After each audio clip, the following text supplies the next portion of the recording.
YouTube, what's the vibes, y'all? Welcome to Off the Dribble. I'm Rockiano. If you see my channel before, then you already know the vibes. I like to get straight to it. Today, I want to talk about them New York Knicks, what they should change, and them hating-ass casual fans. Let's get to it. The audacity of people to say that the Pacers were the better team that won this series while they were at 100% and the Knicks were missing 4 of their key rotation players, including Brunson, yes, a 5 when he fractured his hand.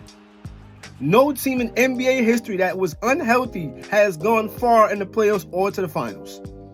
You don't have to be a fan of a team or a player to keep it real. Paul Pierce with his corny ass. To keep it real, let's keep it real. The Knicks had a great season with what they had. Who expected them to go this far with Mitchell out, Julius Randle, OG was out, then Bogdanovich goes out. Then, like I said, Jalen Brunson goes down yesterday. People would say Jordan couldn't win without Pippen, but then when Brunson and these guys go down, y'all want to trash them like they were at full health and say that the Pacers are nowhere near as good as the Knicks. And y'all, and everybody that knows basketball knows this. Let's be for real, man. Stop. They had a great season. This is the second year in a row that they made it to the second round. Last year, they were beat by the Heat that went on to go to the finals. You can't be mad at that. And this year, the only reason they didn't go to the East Finals is because of injuries.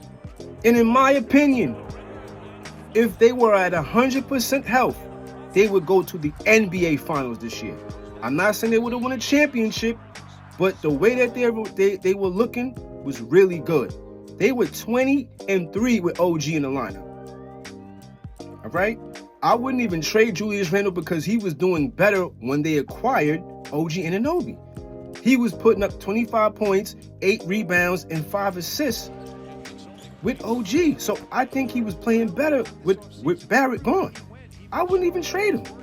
I would see what they are when healthy next season and then go from there. I wouldn't. The only player that I would acquire if I were them is Mikal Bridges. Just reunite the Villanova bros. The chemistry is already there, and go forward. That's the only player that I wouldn't go get Devin Booker. I wouldn't want Kevin Durant. I wouldn't want Joel Embiid as good as he is, but he's always hurt. You don't need another player that comes in and is going to be hurt all the time. I wouldn't do it. I would keep what they have. The only thing they should change is Tibbs and his fucking rotations. He needs to learn how to rest the players a little bit more during these games so they're not ran down by the time they get to the playoffs and they get all these injuries. That's the only thing I would change. Tibbs is doing great besides his rotations. You got to add another 2 players in that rotation, bro.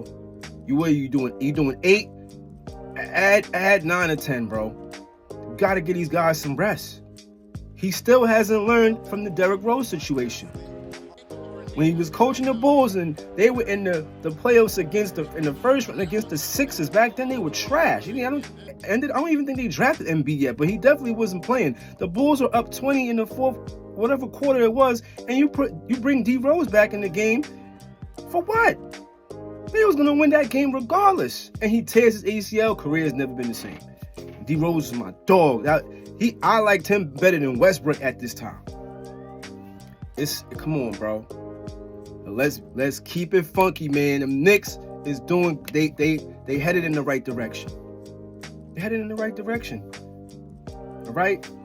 2 years to go to the second round, and then, like I said, this year is only because of injuries. The Pacers they all right. They're not a pushover team, but you're gonna see what happens in that East Finals with Boston. Then nobody even want to watch that. I'm not even watching that. The only series I'm watching is the West Finals with my 2 favorite players, Kyrie and Ant-Man. That's the only series that's interesting to me. And when the Boston Celtics go to the finals, they're going to choke. All y'all Boston haters out there that hate New York so much, don't get so excited because your man Tatum, I've said this many a times on my channel, he's related to James Harden, Joel Embiid minus this season. He disappears. He plays a game or 2. Look, he's only averaging 21 points for this playoffs. I'm not sure what he averaged last series, but the series before, when they played Miami, he only averaged 21. In today's game, and that's your star player, That's not a lot of points. He need to kick that up to like 28, 29 points per game. It's the playoffs, bro. Now, fuck that. 30-something. You are the best player on that team. The best offensive player. You're not supposed to be averaging no 21 points. I can't believe. Let's get back to y'all hating on these Knicks, man. Draymond, Paul Pierce, talking about it's a fluke when they just beat the reigning MVP and the reigning, this current season, most improved player. And Embiid averaged 33 points and like 11 rebounds. And he wasn't 100%, but he was balling. So to say that this team is a fluke is a complete joke. It's a joke because they are the most aggressive, scrappy team in the East. And when it's playoff time, it's about who wants it the most, who really wants it. And this is why I say Boston, they're going to go to the finals, but they're going to lose to the Mavs or the Timberwolves. Facts. I can't take that. You know, I gotta keep it real with y'all, man. I'm not the biggest LeBron fan, but guess what?